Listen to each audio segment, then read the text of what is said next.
नमस्ते और काउंटडाउन महाराष्ट्र में आपका स्वागत है। इस बार दोराब और मैं बहुत भाग्यशाली हैं कि गिरीश कुबेर हमारे साथ हैं। वे लोक सत्ता के संपादक हैं, लेकिन पूरे महाराष्ट्र में उन्हें महाराष्ट्र की राजनीति और सामाजिक मुद्दों को समझने वाले बेहतरीन इंसान के रूप में जाना जाता है। आपका बहुत-बहुत धन्यवाद। मुझे लगता है कि इस चुनाव में आप राजनेताओं से ज़्यादा व्यस्त हैं, लेकिन आप हर दिन लिख रहे हैं और हर कोई आपके लेख पढ़ता है और आपका यहाँ होना बहुत अच्छा है। तो वास्तव में पूरे महाराष्ट्र में यह चुनावी यात्रा बिल्कुल दिलचस्प है और दिलचस्प कारकों से भरी है। रास्ते में हमें बहुत कुछ सीखने को मिला है।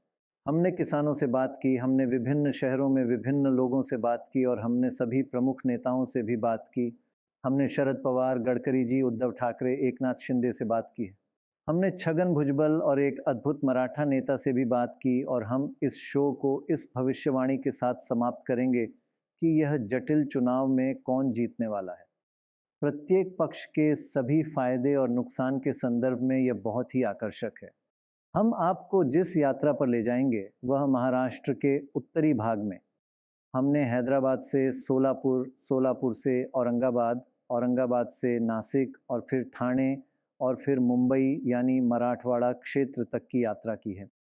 और वास्तव में यह थोड़ा पक्षपाती क्षेत्र है, क्योंकि यदि आप पारंपरिक रूप से मजबूत क्षेत्रों को देखें तो भाजपा की ताकत इस उत्तरी बेल्ट में है, शिवसेना तटीय बेल्ट में है और कांग्रेस या इंडिया थोड़ा आगे दक्षिण में है। तो जैसा कि हमने उन बड़े कारकों में से एक को देखा जिसने हमें तुरंत प्रभावित किया और इसे यहाँ अच्छी तरह से जाना भी जाता है, लेकिन इसका दस्तावेजीकरण करना वास्तव में बहुत दिलचस्प था। मराठों की आवाज़, मराठों की गुस्से वाली आवाज़, ज़रा सुनिए उन्हें क्या कहना है और वे क्यों नाखुश हैं। हमारे लिए कुछ नहीं किया गया। मराठों को आरक्षण नहीं मिला है। किसानों को पैसा नहीं मिला है। इसलिए मेरा वोट कांग्रेस के लिए था। मराठा किसे वोट देंगे? दादा ने अभी तक हमें बताया नहीं है। दादा जो कहेंगे हम वही करेंगे। कौन? मनोज जारांगे पाटिल। हाँ, तो फिर आप निर्णय लेंगे। किसी भी विधायक या सांसद ने मराठा आरक्षण के बारे में बात नहीं की है। यही कारण है कि हम मंगेश साबले को वोट देंगे। मराठा आरक्षण नहीं दिया गया। जीएसटी एक मुद्दा है। रसोई गैस पहले 500 रुपए थी, लेकिन अब 1200 रुपए हो गई है। गरीबों के लिए कोई काम नहीं है। कम से कम कांग्रेस सरकार ने कुछ नौकरियां प्रदान दी थी कि, लेकिन वर्तमान सरकार के तहत कोई नौकरियां नहीं है। मैं मराठा हूँ, लेकिन मुझे आरक्षण नहीं दिया गया है। अगर मराठों को आरक्षण नहीं मिला तो हम कांग्रेस को वोट देंगे। आपने मराठा आरक्षण क्यों नहीं दिया? हर कोई मुझे आपसे ये सवाल पूछने को कह रहा है। किसान हर कोई यही बात कह रहा है। हमारी सरकार ने मराठा आरक्षण दिया है। लेकिन अभी ये लागू नहीं हुआ है। ऐसा क्यों नहीं हुआ? 10% आरक्षण दिया गया है और यह कोर्ट में मान्य है। हाई कोर्ट ने कोई स्थगन आदेश नहीं दिया है। वे बहुत गुस्से में हैं। मैं आपको बता नहीं सकता कि वे कितने गुस्से में हैं। उनके नाराज होने का कोई कारण नहीं है। मराठा आरक्षण पिछली सरकार को देना चाहिए था, लेकिन उन्होंने नहीं दिया। हमारी सरकार ने दिया है। लोग क्या सोच रहे हैं? विपक्ष ने भ्रम पैदा किया है, लेकिन हमें लोगों को समझाना होगा और हम समझाएंगे। मराठा नेता वे कह रहे हैं कि वे बद्धा विरोध प्रदर्शन करेंगे। तब पी क्या करेंगे? हम उनकी मांगों का समाधान करेंगे। कांग्रेस ने हमें सबसे ज्यादा धोखा दिया है। उस समय हमारे पास 16% आरक्षण था, लेकिन कांग्रेस ने इसे जाने दिया। पिछले 15 सालों में भाजपा ने हमें और भी ज्यादा धोखा दिया है। कांग्रेस की तुलना में भाजपा ने हमें ज्यादा धोखा दिया है। इनमें से कोई भी हमारे लिए उपयोगी नहीं रहा। दोनों ने हमें धोखा दिया है। हमने ओबीसी कोटे से उस आरक्षण खो दिया जिसके हम हकदार थे। दोनों पार्टियों ने हमारे बच्चों की जिंदगी बर्बाद कर दी है। अगर सरकार मराठा कुंबी समाज को आरक्षण नहीं देती है तो 4 जून से आमरण अनशन करूंगा। 4 जून से वे आंदोलन शुरू करने जा रहे हैं। 90% किसान आत्महत्याएं मराठा किसानों द्वारा की जाती है। मराठा किसानों द्वारा इतनी अधिक आत्महत्याएं क्यों की जाती हैं? फसलों का कम मूल्य आत्महत्या का प्रमुख कारण है। दूसरा कारण यह है कि मराठों को आरक्षण नहीं है, इसलिए लोगों को नौकरी और शिक्षा नहीं मिल रही है। हमें लोगों और समुदाय के लिए दोनों बिंदुओं को सुनिश्चित करने की आवश्यकता है। किसानों को फसलों का बेहतर मूल्य मिलना चाहिए और मराठों को आरक्षण मिलना चाहिए। संघर्ष अधिकारों के लिए है। फसलों का बेहतर मूल्य मिलना चाहिए, साथ ही हमें नौकरी और शिक्षा नहीं मिल रही है। इतने सारे मराठा, अन्य किसान कम हैं क्यों? 90% किसान मराठा हैं। राज्य में मराठा आबादी अधिक होने के बावजूद मराठाओं को आरक्षण से वंचित रखा गया है। हम किसान हैं। इसलिए गुस्सा अधिक है। दोराब के अनुसार इसका चुनाव पर काफ़ी महत्वपूर्ण प्रभाव पड़ सकता है क्योंकि मराठा आबादी 28% से अधिक है। हाँ, और वे इस समय बहुत परेशान हैं क्योंकि आरक्षण का मुद्दा गायब नहीं हुआ है और आप जानते हैं कृषि संकट है। इसीलिए मुझे लगता है कि मराठा परेशान है। सवाल यह है कि वे किससे नाराज हैं। वोटों की गिनती होने पर हमें यही पता चलेगा। निस्संदेह उनमें से बहुतों ने कहा कि वे एनडीए से नाराज हैं, एकनाथ समूह, शिवसेना और बीजेपी से परेशान हैं। वे बिल्कुल स्पष्ट थे कि वे इसकी इजाज़त नहीं देंगे। लेकिन जैसा कि दोराब कहते हैं, व्यवहार में उनमें से कई ने कहा कि हमने अभी तक अपने नेता से नहीं सुना है कि हमें किस पक्ष को वोट देना है, लेकिन अंदर से यह स्पष्ट था और वे इसे स्पष्ट कर रहे थे। चाहे कुछ भी करो, लेकिन इस सरकार को गिराओ, तो क्या आपको लगता है कि आप स्पष्ट रूप से किसी न किसी तरह से मतदान करने जा रहे हैं? ऐसा होने जा रहा है क्योंकि मोदी शाह की भाजपा सराकर के आने के बाद से जो हुआ है, उन्होंने मराठा तंत्र को नष्ट कर दिया है। वे सहकारी समितियों में बेहद मजबूत थे। लगभग सभी चीनी सहकारी समितियां उनके द्वारा संचालित और स्वामित्व में हैं। वे डेयरी और सहकारी बैंकों और कृषि क्षेत्र में बेहद मजबूत हैं।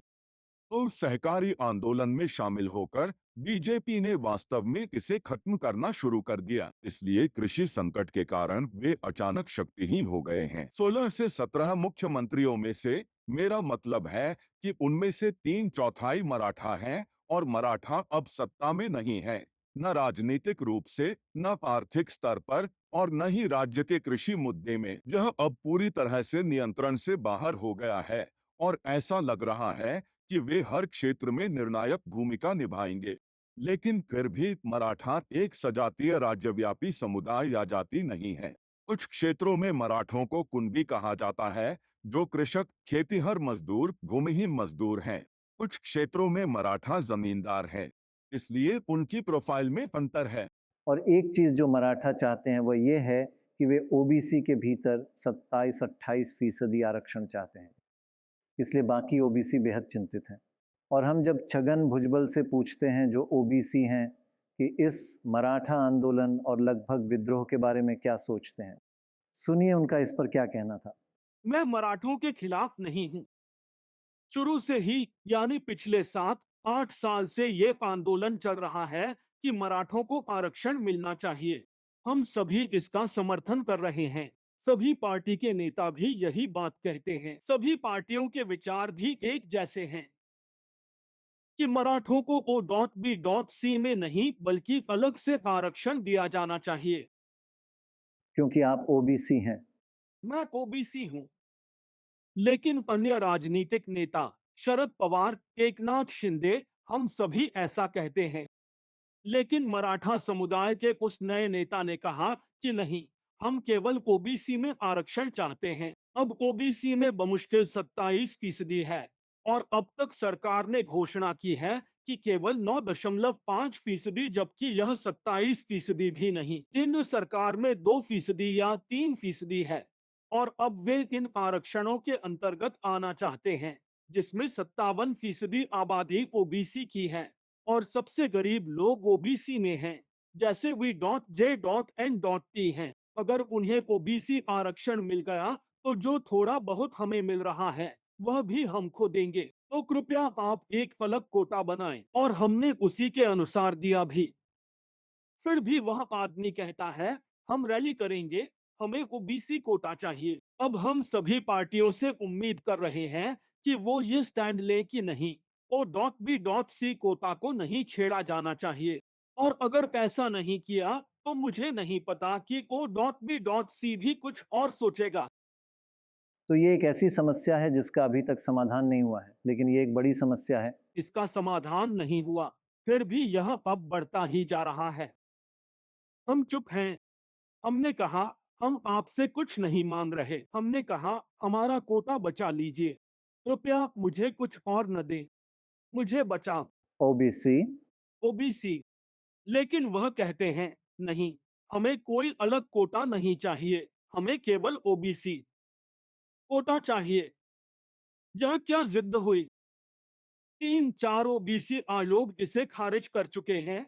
इतना ही नहीं, सुप्रीम कोर्ट भी खारिज कर चुका है। वे कहते हैं यह सत्ताधारी कौम है। मराठा, मराठा एक शासक समुदाय है। मराठा मुख्यमंत्री हैं, मराठा मंत्री हैं। 50% से ज्यादा विधायक और सांसद मराठा हैं। चीनी के कारखाने हो या दूध व्यवसाय, बैंक आदि सब मराठा हैं। फिर कैसे कह सकते हैं कि ये पिछड़ा समुदाय है? पिछड़ेपन का निर्णय तुलना के आधार पर किया जाता है। इस तरह हर कोई पिछड़ा हुआ है। हम तुलना करते हैं कि कौन प्रभुत्वशाली है और कौन उत्पीड़ित है। इससे थोड़ा आगे देखिए। एक दूसरे के खिलाफ विरोध के मामले में ओबीसी बनाम मराठा काफ़ी गंभीर समस्या हो सकती है। वे दोनों बहुत ज़ोर शोर से कह रहे थे कि वे इस बारे में कुछ करेंगे। यह गंभीर है क्योंकि एक राजनीतिक इकाई के रूप में ओबीसी 1980 से हमेशा भाजपा के साथ रहे हैं। क्योंकि एक समय था जब महाराष्ट्र में भाजपा को एहसास हुआ कि कांग्रेस का मुकाबला करने के लिए जिनका अल्पसंख्यक समर्थन आधार है, उन्हें भी अपनी तरह का एक आधार चाहिए। तो एक आरएसएस प्रचारक थे जो भाजपा में एक तरह से संगठन सचिव थे, श्री वसंतराव भागवत। वे प्रमोद महाजन के राजनीतिक गुरु थे, इसलिए उन्होंने माधव, माली, धनगर, बंजारी नामक एक प्रकार का फॉर्मूला तैयार किया। श्री भुजबल उस माली नामक समुदाय से हैं, जो मूल रूप से बागवानी करने वाले लोग हैं। परंपरागत रूप से ओबीसी मजबूती से भाजपा के साथ रहा है और अब भाजपा मराठों को अपने पाले में करने की कोशिश कर रही है। तो आपके पास दोनों समूह नहीं हो सकते। एक तरफ नहीं हो सकते। हाँ, और यही वह टकराव है जिसे संभालना भाजपा के लिए मुश्किल हो रहा है। तो दोराब ओबीसी के संदर्भ में वे भाजपा को वोट देंगे क्योंकि मोदी भी ओबीसी हैं। ये मत भूलिए, भुजबल एक एनसीपी नेता थे और जैसा कि गिरीश कह रहे थे, उन्होंने धीरे धीरे चीनी सहकारी समितियों पर कब्जा कर लिया है और ये विखे पाटिल हैं। चीनी सहकारी समितियां एक तरह से महाराष्ट्र को नियंत्रित कर रही थीं। उन्होंने धीरे धीरे एक के बाद एक नेताओं को भाजपा में शामिल कर लिया। तो आज जो आधे नेता या आधे से ज्यादा सहकारी बैंक, महाराष्ट्र राज्य सहकारी बैंक भी चले गए, उसका नेतृत्व अजित पवार करते थे। इसलिए उन्होंने वास्तव में मराठों को अपने साथ मिला लिया। छगन भुजबल कहते हैं कि आप जानते हैं कि मराठा हमेशा से शासक रहे हैं, उन्हें आरक्षण कैसे मिल सकता है, लेकिन वे ओबीसी हैं। तो उन्होंने ऐसा क्यों कहा, इसके पीछे एक अंतर्निहित कारण है। अब मराठों से हटकर राजनीतिक पहलुओं पर जाएं तो महाराष्ट्र में जो कुछ हो रहा है वह काफ़ी दिलचस्प है। वर्षों के वर्चस्व के बाद अब भाजपा को चिंताजनक संकेत मिल रहे हैं। एनडीए और हाल ही में इंडिया गठबंधन या कांग्रेस, एनसीपी और उद्धव ठाकरे के प्रति समर्थन बढ़ने की बढ़ती प्रवृत्ति देखने को ईल रही है। देखा जाए तो 2014 में एनडीए को 87% सीटें मिली और उस समय यूपीए को 13% सीटें मिली, यानी 87-13% थी, और वह एक तरह से सपाट ही रहा। और फिर हाल के पंचायत चुनावों में जो ज़मीनी माहौल के अच्छे संकेतक हैं और उनके पूर्वानुमान भी खराब नहीं हैं, सिवाय इसके कि ये लगभग 2 साल पहले हुए थे, हाल के पंचायत चुनावों में एनडीए 40% सीटों पर सिमट गया था। अब दूसरी ओर ज़रा कांग्रेस और उसके सहयोगियों को देखें, वे 13% थे। वे 2019 विधानसभा चुनावों में थोड़ा ऊपर बढ़कर लगभग 35% और फिर लगभग 10% हो गए और फिर पंचायतों में 42% सीटों तक पहुंच गए, यानी एनडीए से 2% ज़्यादा सीटें। ये एक बड़ा बदलाव है। ये जारी रहेगा या नहीं, ये तो दोरा भी बता सकते हैं। आश्चर्यजनक कारकों में से एक जो वास्तव में हमारे सहयोगी रुचिर शर्मा ने हमें बताया, वह यह है कि हम सभी महाराष्ट्र को इस देश का एक उभरता हुआ राज्य मानते हैं, जो व्यापार के लिए जाना जाता है, उद्योग के लिए जाना जाता है। लेकिन पिछले कुछ वर्षों में महाराष्ट्र में दुखद गिरावट आई है। यदि आप इसे 15 साल पहले या सिर्फ 15 साल पहले देखें तो महाराष्ट्र प्रति व्यक्ति आय के मामले में दूसरे स्थान पर था। दूसरे शब्दों में, इस देश में दूसरा सबसे अमीर राज्य था। अब इस वर्ष, पिछले वर्ष 2023 में जहां नवीनतम डेटा दूसरे से 9वें स्थान पर चला गया है, देश के बाकी हिस्सों के मुकाबले आज यह जहां खड़ा है उसमें एक नाटकीय गिरावट आई है, जबकि तेलंगाना और कर्नाटक जैसे राज्य पहले और दूसरे स्थान पर आ गए हैं जहां महाराष्ट्र हुआ करता था। पिछले कुछ वर्षों में महाराष्ट्र प्रति व्यक्ति आय वाले राज्यों की सूची में नीचे आ गया है। ऐसा क्यों हुआ? और यदि आप सरकार बनाते हैं तो महाराष्ट्र को फिर से देश के शीर्ष राज्यों में से एक के रूप में ऊपर लाने के लिए क्या किया जा सकता है? हमने कई वर्षों से देखा है, महाराष्ट्र शीर्ष राज्यों में से एक था। अब दो तीन चीजों पर ध्यान देना होगा। एक तो निवेश का माहौल नहीं है। निवेश का माहौल। लोग महाराष्ट्र में निवेश करना चाहते थे। राज्य नेतृत्व जो सरकार को नियंत्रित कर रहा है, मुझे नहीं लगता कि वहां निवेश होगा। भारी गिरावट। देश भर में हर कोई इसे नहीं जानता है क्योंकि छवि अभी भी बॉम्बे की है, लेकिन यह भी एक अंतर्निहित असंतोष का कारण होगा। हाँ, यदि आप मुंबई को महाराष्ट्र से निकाल दें तो महाराष्ट्र बिहार या उड़ीसा से बेहतर नहीं है। यह बुरा है। स्वर्णिम त्रिकोण को छोड़कर कोई निवेश नहीं आ रहा है और इसके मुख्य रूप से दो कारण हैं। एक तो हमारे यहाँ चल रही राजनीतिक खींचतान वाली सरकारें हैं, इसलिए उनमें स्पष्ट रूप से फोकस की कमी है। दूसरा कारण यह है कि अब तक, मेरा मतलब है कि मैं पिछले 4 दशकों से इस पेशे में हूं, मैंने कभी भी मुख्यमंत्री, उद्योग मंत्री द्वारा अनुमोदित किसी परियोजना को अटकते हुए नहीं देखा है, क्योंकि जिसे हम मराठी ग्राम दैवत कहते हैं, राजनीतिक धमकियां, राजनीतिक जबरन वसूली और उद्योगपति उससे बहुत चिंतित हैं। सभी ने सत्ता में बैठे सभी बड़े लोगों को इसके बारे में बताया है। और तीसरा तत्व जो महाराष्ट्र 2014 से देखा जा रहा है, वह इतना मित्रवत राज्य नहीं है, इतना मित्रवत केंद्र नहीं है। तो ये शब्द अंततः यहाँ बंद गया है। ये ICED, इनकम टैक्स, CBI और ED यहाँ सबको घेरे में लिया जा रहा है और उद्योगपतियों को ये पसंद नहीं है। प्रतिक्रिया हो सकती है। आज सुबह श्री पवार ने मुझसे कहा कि पुराने दिनों में जब कोई उद्योगपति भारत आना चाहता था तो सबसे पहले वह महाराष्ट्र के बारे में सोचता था, हाँ, और अब ऐसा नहीं है। और मुझे लगता है कि इस तथ्य पर कुछ हद तक नाराजगी है कि महाराष्ट्र को लगता है कि कई परियोजनाएं जो उसे मिलनी चाहिए थीं, वे सीमा के उत्तर में चली गईं। गुजरात। हाँ, सीमा के उत्तर में गुजरात तक। फिर रिश्ते पारंपरिक हैं। क्या वह अंतर्निहित गुजरात भावना है? दरअसल प्याज में भी गुजरात में सफ़ेद प्याज है, महाराष्ट्र में लाल प्याज है और प्याज किसानों में भयानक नाराज़गी है क्योंकि उन्होंने निर्यात पर प्रतिबंध लगा दिया है। उन्होंने शुरू में दोनों के निर्यात पर प्रतिबंध लगा दिया था, लेकिन फिर उन्होंने पहले गुजरात के सफ़ेद प्याज के भारतीय निर्यातकों पर से प्रतिबंध हटा दिया, उन्हें जाने दिया, निर्यात जारी रखा और फिर बहुत विरोध के बाद उन्होंने लाल प्याज की अनुमति दी। लेकिन सुनिए, नाराज प्याज किसानों का क्या कहना है। हम वापस जा रहे हैं। कीमत 1000 रुपये कम हो गई है, पहले ये 2000 थी। इसे कैसे आधा कर दिया गया? इसीलिए तो आप वापस जा रहे हो? हाँ, हम इसे अपने साथ वापस ले जा रहे हैं। वे जानते थे कि चुनाव करीब हैं, इसलिए सरकार ने कीमतों को नियंत्रित करने और अपने वोट बैंक को खुश करने के लिए प्याज के निर्यात पर प्रतिबंध लगा दिया। प्रतिबंध हटा लिया गया है, हालांकि हमें एमईपी न्यूनतम निर्यात मूल्य के लिए $550 का भुगतान करना होगा। यह इस पर अतिरिक्त 40% शुल्क है। जिसका कुल योग प्रति टन $220 शुल्क है। पाकिस्तान में प्याज का रेट $350 में है, जो हमारे मुकाबले काफी कम है, जिसके कारण हम अंतर्राष्ट्रीय बाजार में उनसे मुकाबला नहीं कर पा रहे हैं। इसीलिए पाकिस्तान निर्यात कर रहा है और हम नहीं। प्रतिबंध और निर्यात व्यापार में उतार चढ़ाव के कारण किसानों को कई समस्याओं का सामना करना पड़ रहा है, जिससे नुकसान हो रहा है। तो आपको घाटा हो रहा है? हाँ, हमें घाटा हो रहा है। मेरे पास अपनी कृषि भूमि है। मैं 2 ट्रैक्टर प्याज लाया, जिसके बदले मुझे सिर्फ ₹900 मिले हैं। इससे बमुश्किल मेरा खर्च निकल पाता है। इसलिए मैंने उपज वापस उठा ली। इससे आपका खर्च पूरा नहीं हुआ, नहीं, तो आपने इसे वापस उठा लिया। मैंने उपज वापस उठा। उपज घर पर पड़ी है और मैं अब यहाँ काम करने आया हूँ। आम तौर पे ये होगा, ये बहुत अधिक में बिकेगा। प्रति किलो कितना?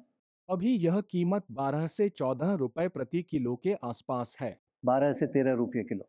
लेकिन अगर निर्यात मुफ्त है, तो यह लगभग 20 से 25 रुपए तक जा सकता है। तो क्या वास्तव में किसान अपनी लागत भी नहीं निकाल पा रहे हैं? लागत भी नहीं। लागत कितनी है? जनाब, लागत करीब 15 से 20 रुपए प्रति किलो है। और आपको 12 से 13 रुपये मिल रहे हैं, और ऐसा क्यों हुआ?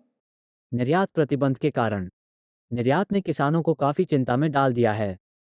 प्याज पर पाकिस्तान का टैक्स 375 है, जबकि हमारा टैक्स 575 है। तो पाकिस्तान को फायदा, हाँ, लेकिन देश के लिए मोदी जी, हमारे पास कुछ भी नहीं है। हम किस बारे में बात कर रहे हैं? किसानों के पास कुछ नहीं है। भारत मुख्यतः एक कृषि अर्थव्यवस्था है। अगर किसानों के पास पैसा होगा, तभी बाजारों में नकदी का प्रवाह होगा। नहीं तो मंदी आ जाएगी। लागत और आपको मिलने वाला रिटर्न क्या है? प्रति एकड़ 80,000 की लागत आती है। हम 1 एकड़ में 80 क्विंटल उत्पादन करते हैं। हम इसे रुपये में बेचते हैं। 800 से 1,000 रुपये प्रति क्विंटल बेचते हैं। हमारा खर्चा नहीं निकल पाता। ये हमारे लिए नुकसान है। हम बदलाव लाएंगे। हम भाजपा को वोट नहीं देंगे। हमने मोदी को कई मौके दिए हैं, हमें उसे एक और मौका क्यों दें? हमने ये सोचकर उन्हें मौका दिया कि वे निर्यात पर से प्रतिबंध हटा देंगे। चूंकि कुछ भी नहीं बदला, हम निर्यात करने में असमर्थ थे। चुनाव के कारण उन्होंने प्रतिबंध हटा लिया है और टैक्स लगा दिया है। सिर्फ सरकार को फायदा हो रहा है, किसानों को नहीं। हम घाटे में हैं। शहरों में रहने वाले लोग कम कीमत पर प्याज चाहते हैं, इसलिए सरकार ने ऐसा किया है। उन्हें लगता है कि शहर में उनका वोट शेयर बड़ा है, इसलिए वे हमारे साथ अन्याय कर रहे हैं। एक समय था जब प्याज के दाम ऊंचे थे, तब सरकार गिर गई थी। इस वजह से सरकार मूल्य निर्धारण पर नियंत्रण रखती है। अब किसान कह रहे हैं, दाम बढ़ेंगे तो सरकार गिरेगी, कीमतें गिरेंगी तो सरकार भी गिरेगी। यही संदेश देने के लिए किसान एकजुट हुए हैं। लोकसभा चुनाव परिणाम में भी यही दिखेगा। प्याज के निर्यात पर रोक को लेकर हमने कई किसानों से बात की है। वे सचमुच गुस्से में हैं। वे अपने ट्रैक्टरों में प्याज भरकर लाते हैं और अंततः उन्हें 800 रुपये मिल रहे अहीन, इसलिए वे सारा माल घर वापस ले जा रहे हैं और घर में पड़ा हुआ है। और ये सभी इस बात से नाराज़ हैं कि सबसे पहले गुजरात के प्याज से प्रतिबंध हटाया गया। क्यों? महाराष्ट्र ने कौन सा पाप किया है? जैसे 2-3 दिन पहले मोदी जी ने ओडिशा के नवीन बाबू को चुनौती दी थी। नवीन बाबू, बिना कागज हाथ में लिए बताइए कि आपके राज्य में कितने जिले हैं और उनकी राजधानियां कौन सी हैं। ये मैंने पहली बार सुना। तो मैं मोदी जी को ये भी कहना चाहता हूं कि मोदी जी, आपके देश में गुजरात के अलावा कितने राज्य हैं और उनकी राजधानियां कौन सी हैं? और गुजरात के अलावा आपने इन राज्यों को क्या दिया है? मुझे बताओ। यहाँ तक कि जब हम प्रभावित हुए, जब हम ताउते चक्रवात से प्रभावित हुए, हमें नुकसान हुआ, गुजरात को नुकसान हुआ। वे कभी महाराष्ट्र नहीं आए, हमें कभी भी एनडीआरएफ या उन्होंने जो भी मदद दी, उससे 1 रुपया भी नहीं मिला। गुजरात को जो मिला, उसके अलावा 1,500 करोड़ मिले। कोविड के दौरान पिछले 2 सप्ताह में उन्होंने जो भी दौरे किए, पिछले 5 वर्षों में उन्होंने महाराष्ट्र का एक भी दौरा नहीं किया। शायद पिछले 2 वर्षों में पिछले 2 वर्ष में 1 या 2 दौरे किए उन परियोजनाओं का उद्घाटन करने के लिए जिन्हें हमने शुरू किया था। चाहे वह बुलेट ट्रेन परियोजना हो, डायमंड बोर्स, वेदांत फॉक्सकॉन प्यास हो। ऐसा लगता है कि गुजरात के लिए एक निश्चित पूर्वाग्रह है, जो शायद हर दूसरे राज्य के मुकाबले है। वहीं झारखंड में कुछ लोग मुझसे पूछते हैं कि सर गुजरात को सब कुछ क्यों मिल रहा है, झारखंड को क्यों नहीं? तो हम सभी उस दंश को महसूस कर रहे हैं। हम सबने 2014 में भाजपा की सरकार चुनी थी। उन्होंने यहाँ कुछ निवेश की योजना बनाई थी। विशाल वेदांत फॉक्सकॉन, यह लगभग 1,49,000 रुपए था। हमारी सरकार में यह लगभग तय हो गया था कि यह उद्योग पुणे आ रहा है। रातों रात सरकार बदली तो गुजरात ले गए। एयरबस, टाटा, हर कोई इसकी वकालत कर रहा था। हमारे पास निहार, विदर्भ में इसके लिए जगह थी। बल्क डक पार्क, जो मूलतः रायगढ़, रोहा में पाना था। Medical device park Auric city, Chhatrapati Sambhaji Nagar के पास बनने वाला था। सौर ऊर्जा उपकरण पार्क, वह भी गुजरात को दे दिया गया। एक विश्व कप फाइनल दे दिया।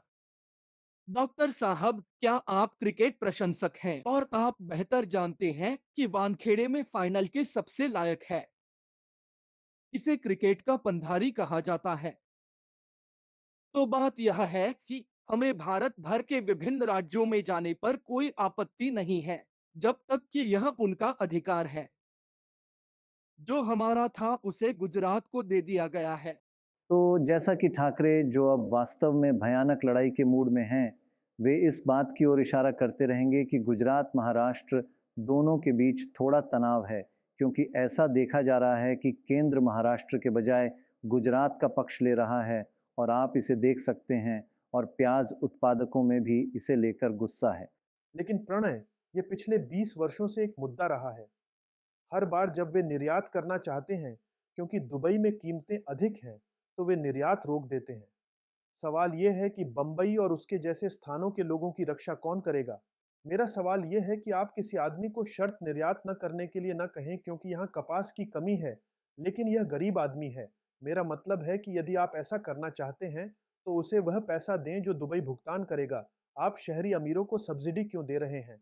उसे उस अंतर का भुगतान किया जाना चाहिए। आपके पास एमएसपी है और आपने सब्सिडी दी है। इसके अलावा महाराष्ट्र में कृषि संकट इसलिए भी है क्योंकि कृषि में कोई बदलाव नहीं आया है।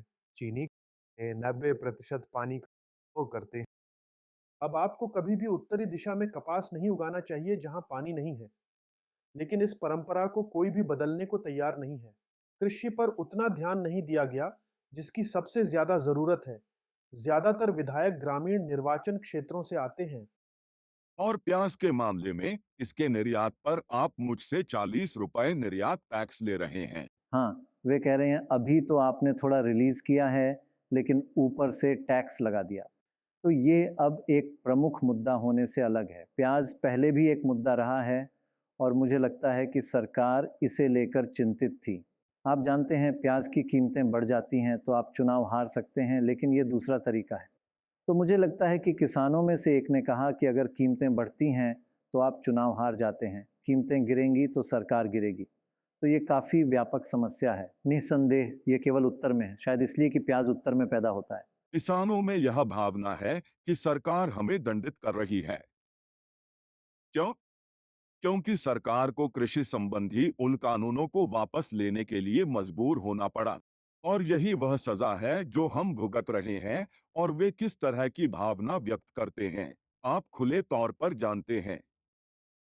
इसलिए कृषि संकट चुनाव के दौरान एक गंभीर राजनीतिक मुद्दा है। और जैसे ही हम प्याज किसानों के बीच बढ़ते गुस्से और गुस्से के भंवर के बारे में बात कर रहे हैं, हमें यहाँ मरीन ड्राइव पर एक भंवर देखने को मिल रहा है। बम्बई में धूल भरी आंधी चल रही है। ऐसा लग रहा है जैसे बारिश होने वाली है। इसकी सचमुच ज़रूरत है, क्योंकि यहाँ बहुत गर्मी पड़ रही है। अब चलते हैं उस पहलू पर कि जहाँ महाराष्ट्र वर्षों से अखिल भारतीय छवि, अखिल भारतीय राजनीति की ही राह पर चल रहा है। आंकड़ों पर नजर डालें तो देश दो दलीय प्रणाली या दो गठबंधन प्रणाली की ओर बढ़ रहा है और यही मतदाता हैं। मतदाता अब निर्दलीयों को कम वोट दे रहे हैं। वे 14% से घटकर 6% से नीचे आ गए हैं और दो प्रमुख दलों या गठबंधनों का संयोजन अब लगभग 90% हो गया है, जबकि वे पहले 76% हुआ करते थे। महाराष्ट्र में यदि आप इस बार के गठबंधनों को देखें तो यह वास्तव में विभिन्न प्रकार की पार्टियों और लोगों का एक अभूतपूर्व गठजोड़ है। एक तरफ एनडीए में बीजेपी शिवसेना शिंदे समूह है। भाजपा 28 सीटों पर, शिवसेना शिंदे समूह 15 सीटों पर और एनसीपी 5 सीटों पर चुनाव लड़ रही है। इंडियन गठबंधन की ओर से कांग्रेस के पास 17 सीटें, शिवसेना के उद्धव ठाकरे समूह के पास 21 सीटें और एनसीपी के पास 10 सीटें हैं। अब इस गठबंधन से संभावना है कि दरअसल दोनों गठबंधनों को 90% से ज़्यादा वोट मिलने की संभावना है। इसलिए यह दो दलीय या दो गठबंधन प्रणाली में तब्दील हो रही है। ऐसी बहुत सी चीज़ें हैं जो एक दूसरे की भरपाई करती हैं। आप एक पार्टी में हार रहे हैं और गठबंधन कुछ क्षेत्रों या मतदाताओं के कुछ हिस्सों को कमज़ोर करते हैं, लेकिन अन्य लोग उस क्षेत्र में मजबूत होते हैं। उदाहरण के लिए शहरी मतदाताओं के बीच एनडीए मजबूत है और ग्रामीण मतदाताओं के बीच इंडिया मजबूत है। एनडीए के आंकड़ों पर नज़र डालें तो शहरी इलाकों में औसत से करीब 5% ज़्यादा वोट हैं, जबकि ग्रामीण सीटों पर औसत से 8% ज़्यादा वोट हैं। तो उनमें से कुछ अधिक शहरी हैं और कुछ अधिक ग्रामीण हैं। तो ये एक दिलचस्प संयोजन है जो वर्षों में बदलता है, लेकिन इससे सत्तारूढ़ दल को मदद मिल सकती है। हमें ये नहीं भूलना चाहिए कि भाजपा ऐतिहासिक रूप से एक शहरी पार्टी थी। हाँ, तभी तो व्यापक है, लेकिन ऐतिहासिक रूप से ये एक शहरी पार्टी है तो यह समूह नेता है। अन्य कारकों में से एक जो भाजपा गठबंधन की मदद कर सकता है वे महिलाएं। ये उन कुछ राज्यों में से एक है जहां महिला मतदाता पुरुष मतदाताओं की तुलना में बहुत कम है। क्या आपने पूरे उत्तर और अधिकांश दक्षिण में देखा है महिला मतदाताओं का प्रतिशत या तो पुरुषों के बराबर रहा है, जो पुरुषों से आगे निकल गई हैं, लेकिन महाराष्ट्र में पुरुषों का मतदान 62.4% है, जबकि महिलाओं का मतदान केवल 58.8% है। तो ये एक दिलचस्प कारक है जो महाराष्ट्र को अलग बनाता है। खासकर महिला मतदाता वोट नहीं कर पाती हैं। उनके पास आधार कार्ड है, उनके पास सब कुछ है, लेकिन वे मतदाता पहचान पत्र सूची में नहीं है। इस अनुभव के बाद ये मेरी भी सच्ची भावना है। मैं इस मुद्दे का राजनीतिकरण नहीं करने जा रहा हूं और न ही मैं चुनाव आयोग की आलोचना भी करना चाहता हूं, लेकिन यही उचित समय है कि हमें एक बहुत ही पारदर्शी व्यवस्था बनानी चाहिए और यह मतदाता का मौलिक अधिकार है और इसमें बहुत सारी समस्याएं हैं। कोई पेशेवर लोग नहीं हैं जो पहले से ही मतदाता सूची तैयार कर रहे हों। जो लोग इस पर काम कर रहे हैं वह ठेके पर काम करने वाले हैं और दुर्भाग्य है कि बहुत से लोग वास्तव में वोट के अधिकार के बावजूद वोट करने की उम्मीद नहीं है और इसलिए कोई प्रयास नहीं किया जाता है क्योंकि उनका नाम सूची में नहीं है। मैंने डेटा देखा है, 21 मिलियन महिलाओं को वोट देने की अनुमति दी जानी चाहिए। वे 18 वर्ष से अधिक की हैं, लेकिन उन्हें अनुमति नहीं है। 21 करोड़। बिल्कुल सही।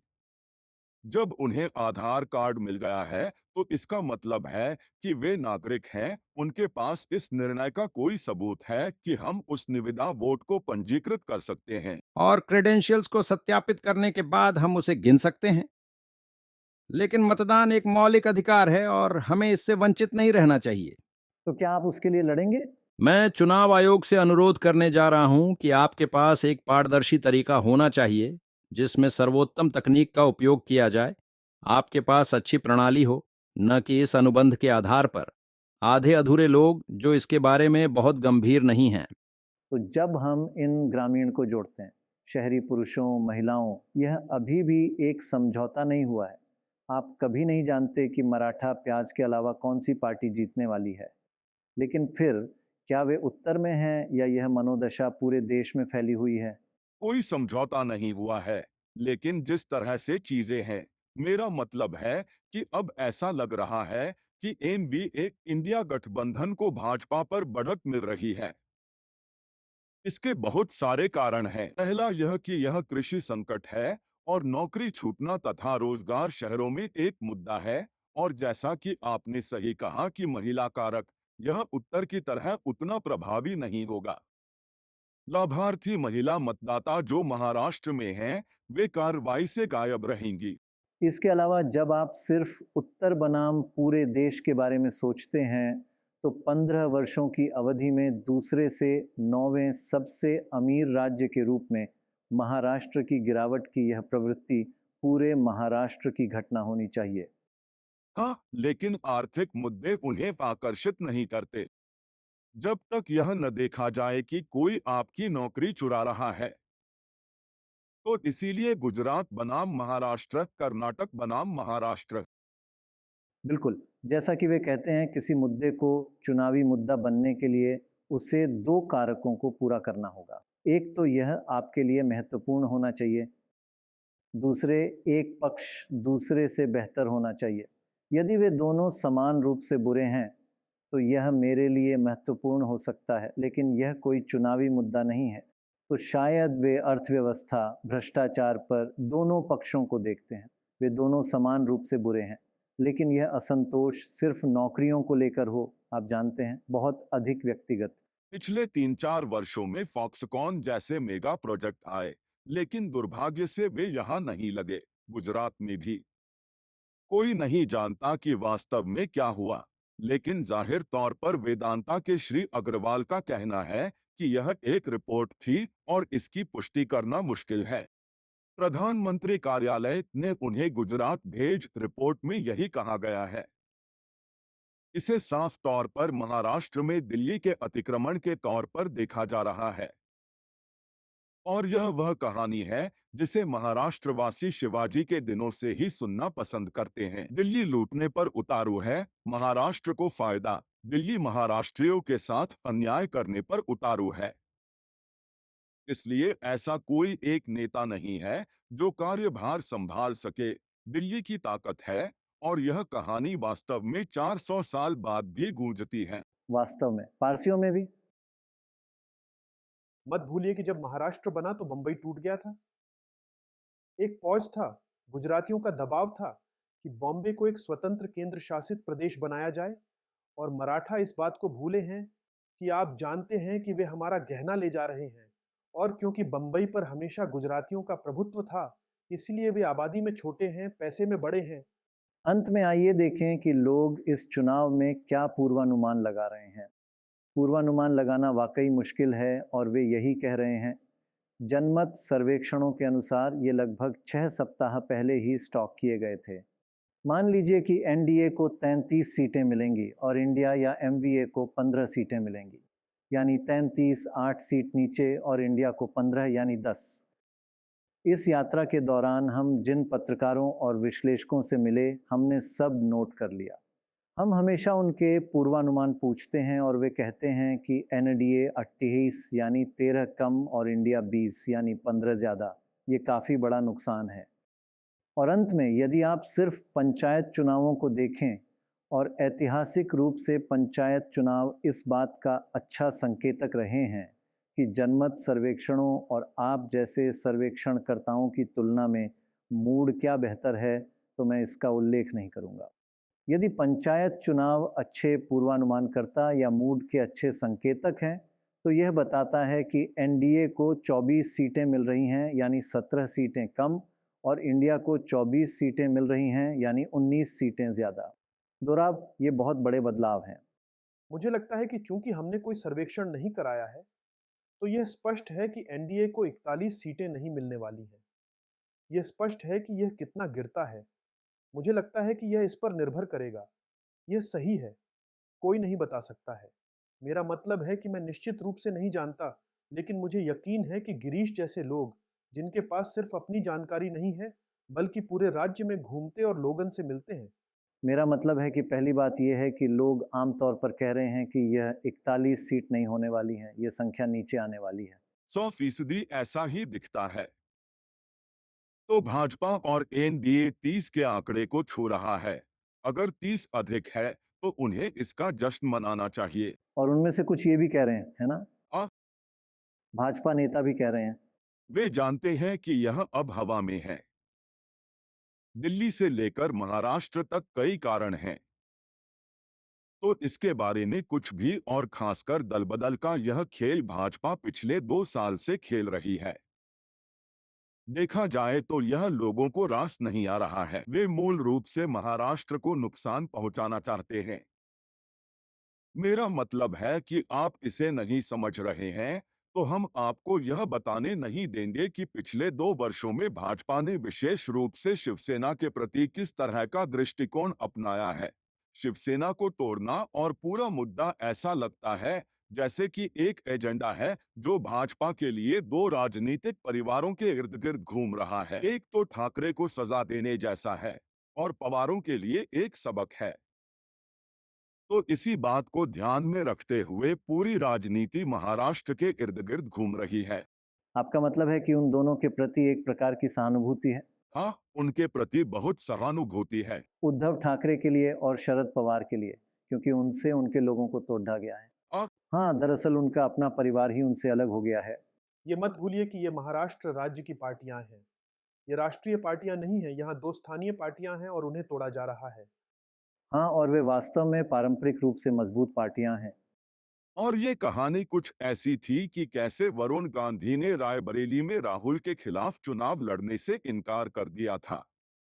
इसी तरह बारामती में भी इसे टाला जा सकता था। बारामती पश्चिमी महाराष्ट्र की इस पूरी राजनीतिक गतिविधि का एक प्रकार से बहुत ही तंत्रिका केंद्र बन गया है। कि परिवार के 2 सदस्य लड़ रहे हैं। परिवार के 2 सदस्य, और कहानी यह थी कि ऐसा नहीं था कि अजित पवार अपनी पत्नी को मैदान में उतारने के इच्छुक थे, क्योंकि बीजेपी जिद कर रही थी। अजित पवार की पत्नी बनाम शरद पवार की बेटी। हाँ, और यही वह खेल था जिसे भाजपा खेलना चाहती थी, और यही सौदेबाजी में हुआ है। नतीजा देखना दिलचस्प होगा। मैं आपसे ये नहीं पूछूंगा कि कौन जीत रहा है, क्योंकि इसके अलावा हो यह रहा है कि ज्यादातर सीटों पर उद्धव सेना और एकनाथ शिंदे सेना एक दूसरे से लड़ रहे हैं। तो यह वास्तव में एक पारिवारिक झगड़ा है। 2 भाई लड़ रहे हैं। नहीं उनके पास अलग-अलग सीटें हो सकती थीं, लेकिन नहीं, वे एक दूसरे से सीधे मुकाबला कर रहे हैं। जैसा कि हम हमेशा से जानते हैं कि पारिवारिक लड़ाई हमेशा बहुत कड़वी लड़ाई होती है। जैसा कि आप जानते हैं, शुरुआत में भाजपा का मुद्दा भ्रष्टाचार विरोधी था, और उन सभी तथाकथित भ्रष्ट नेताओं का कहना है कि वे उनके पक्ष में हैं। ये भी निश्चित है कि यह भाजपा के खिलाफ काम कर रहा है। अंतिम शब्द जो हालात का निचोड़ देते हैं, और परिणाम आने के बाद हम इसे फिर से दोहराएंगे। मुझे लगता है कि महाराष्ट्र और बिहार एनडीए की संख्या को कम करने में निर्णायक होंगे। पिछले चुनाव में दोनों राज्यों को मिलाकर देखा जाए तो मेरे ख्याल से 80 में से 80 सीटें उनके पास थीं। 29 वहां और 41 यहाँ। 80 सीटें भाजपा के लिए 80 सीटें। इसलिए महाराष्ट्र में इस बार मुझे लगता है कि 20 से अधिक सीटों का नुकसान होगा। इंडिया गठबंधन के लिए 26 से 28 सीटों का फायदा। और कई लोग वहां 20% नुकसान का अनुमान लगा रहे हैं। इसलिए इन दोनों राज्यों में 40% से अधिक नुकसान हो सकता है। ये बहुत बड़ा प्रभाव है। ये बहुत बहुत ही महत्वपूर्ण है। खैर, काउंटडाउन महाराष्ट्र में बस इतना ही। हम आपको कुछ महत्वपूर्ण पलों में लिए चलते हैं। मतदाताओं का क्या कहना है और वरिष्ठ नेताओं का क्या कहना है। आपके लिए मुख्य बातें देखने के लिए धन्यवाद।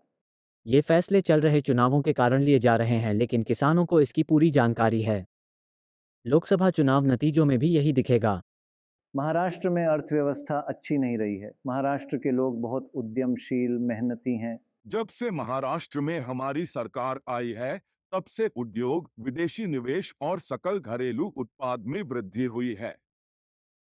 8 लाख करोड़ के लिए बुनियादी ढांचा परियोजनाओं में महाराष्ट्र नंबर 1 है। जब से महाराष्ट्र में हमारी सरकार आई है, तब से विकास हुआ है। जब हम दावोस में वर्ल्ड इकोनॉमिक फोरम में गए थे, 3,73,000 करोड़ के एमओयू पर हस्ताक्षर किए गए। पिछली बार 1,37,000 एमओयू पर हस्ताक्षर हुए थे। ये 70 से 80% निष्पादन के चरण में है। ये फिर ऊपर जाएगा। हम महंगाई, टैक्स और बेरोजगारी से परेशान हैं। मुझे लगता है कि भाजपा सत्ता में आएगी। उन्होंने बहुत काम किया है, यही नहीं बल्कि हर जगह काम किया है। मुझे लगता है कि सबसे डरावनी बात यह है कि देश जिस तरह से बेरोजगारी की ओर बढ़ रहा है, वहां बहुत असंतोष है। 2024 में किए गए वादे, 2019 में किए गए वादे, तब कहा गया बहुत महंगाई है। इसीलिए कई नेता सिलेंडर लेकर जमीन पर बैठ गए थे। अब वे मंत्री हैं, लेकिन कोई बात नहीं कर रहा। डॉलर को रुपए के बराबर आना था। हम किस स्थिति में हैं? शायद सबसे निचले स्तर पर है। क्या आपको पेट्रोल डीजल याग्स के दाम भी याद हैं? एलपीजी तब 400 था, लेकिन अब 1200 या उससे अधिक है। जिस तरह से कोई पार्टी अपना रुख तब बदल सकती है जब वह सरकार में नहीं हो और तब जब वह सरकार में हो, यह वाकई चौंकाने वाला है। इससे मुझे सबसे अधिक चिंता होती है, क्योंकि आज जो हो रहा है वह 10 साल के एक ही पार्टी के शासन, बहुसंख्यक शासन के बाद वे पूछ रहे हैं कि कांग्रेस ने 75 साल में क्या किया। जो पिछले 10 साल से देश चला रहे थे, उनका अभियान किस हद तक गिर गया है। यह इस बारे में नहीं है कि उन्होंने क्या हासिल किया है या उन्होंने किस पर काम किया है। ये लोग मटन, मांस और मछली के बारे में बात करते हैं। लोग 400 पार के नारे को थोड़ी सी रणनीतिक गलती बता रहे हैं, क्योंकि अब वे कह रहे हैं कि ऐसा नहीं है। तो क्या यह अति आत्मविश्वास पैदा कर रहा था? क्या यह कोई रणनीतिक बात थी? मुझे अब भी लगता है कि हमने जो काम किया है उसके आधार पर हमें पूर्ण और अच्छा बहुमत और अच्छी सीटें मिलेंगी। बहुत सारे लोग ऐसे हैं जो बेरोजगार हैं और उन्हें नौकरी नहीं मिल पाती है। हर करियर विकल्प में प्रतिस्पर्धा भी बढ़ती जा रही है, इसलिए नौकरियां कम हो रही हैं और प्रतिस्पर्धा अधिक होती जा रही है। अगर भारत में शिक्षा का स्तर इतना ऊंचा है तो जो नेता देश को बदलने का वादा करते हैं, वे अपने बच्चों को पढ़ाई के लिए विदेश क्यों भेजते हैं? उन्हें भारत में पढ़ाई क्यों नहीं कराते? क्या आप वकील बनना चाहते हैं? हाँ, मैं कलेक्टर बनना चाहती हूँ। मैं पुलिस में शामिल होना चाहती हूँ। मैं आईपीएस अधिकारी बनना चाहती हूँ। ये किसकी लहर है? कौन सी पार्टी? भाजपा की। भाजपा आगे चल रही है। क्या आप स्वतंत्र रूप से मतदान करती हैं या वही करती हैं जो आपके पति कहते हैं? यह मेरा अपना निर्णय होगा। क्या आप उनकी बात सुनती हैं? नहीं, मैं उनकी बात नहीं सुनती हूँ। लेकिन क्या आखिरी फैसला आपका होगा? मुझे लगता है कि इस गांव में कांग्रेस आगे है, लेकिन मैं वंचित यानी वीबीए का समर्थन करता हूं। आप किसे वोट देंगे? एनसीपी को दूंगा। नरेंद्र मोदी। नहीं, मैं शरद पवार को वोट दूंगी। मैं 7 राज्यों में एकमात्र मुस्लिम सांसद हूं, चाहे वह कर्नाटक हो, गुजरात हो, राजस्थान हो, मध्य प्रदेश हो। कुछ 6 से 7 राज्य ऐसे हैं जहां आपके पास एक भी मुस्लिम सांसद नहीं है, इसलिए मैं संसद में उनका भी प्रतिनिधित्व करता हूं। जाति से कोई फर्क नहीं पड़ता, हम किसान हैं। किसान नाराज हैं, लेकिन मैं केंद्र में प्रधानमंत्री मोदी को चाहता हूं। देश के लिए मुझे मोदी जी चाहिए। दे पीएम मोदी के बारे में मैं जो जानता हूँ, अगर उन्हें स्पष्ट बहुमत नहीं मिलता है तो उन्हें किसी पर निर्भर रहना होगा। मुझे लगता है कि वह खुद चले जाएंगे। अगर तुम्हारे पापा यहाँ बैठे होते, आप उनसे क्या कहेंगे? मेरे पिता सोच रहे होंगे कि मेरा बेटा और पोता सच्चाई के लिए लड़ रहे हैं। वे हिंदुत्व और देश के लिए लड़ रहे हैं। उन्हें हम पर गर्व होगा। हमें अलग राज्य नहीं चाहिए। मैं जिद्दी नहीं हूं। हम चाहते हैं कि राज्य के अंदर हमारी मांगे पूरी हों और गरीबों पर हो रहे इस अन्याय पर रोक लगे। गरीबों को सशक्त बनाना होगा। वे प्रदाता हैं। एक जंगल में एक पेड़ पर एक गौरैया रहती थी। तभी उस जंगल में आग फैल गई। गौरैया आग की लपटों को बुझाने के लिए पास की झील से अपनी चोंच में पानी की बूंदें लाने लगी। गिद्धों ने उससे पूछा, तुम क्या कर रही हो? उन्होंने कहा, मैं आग बुझाने की कोशिश कर रही हूँ। तब गिद्धों ने कहा कि क्या उसके प्रयास आग को रोक पाएंगे? तो इस पर गौरैया ने कहा, मुझे नहीं पता कि आग बुझेगी या नहीं, लेकिन जब इतिहास लिखा जाएगा तो मेरा नाम आग बुझाने की कोशिश करने वालों में लिया जाएगा, आग लगाने वालों में नहीं।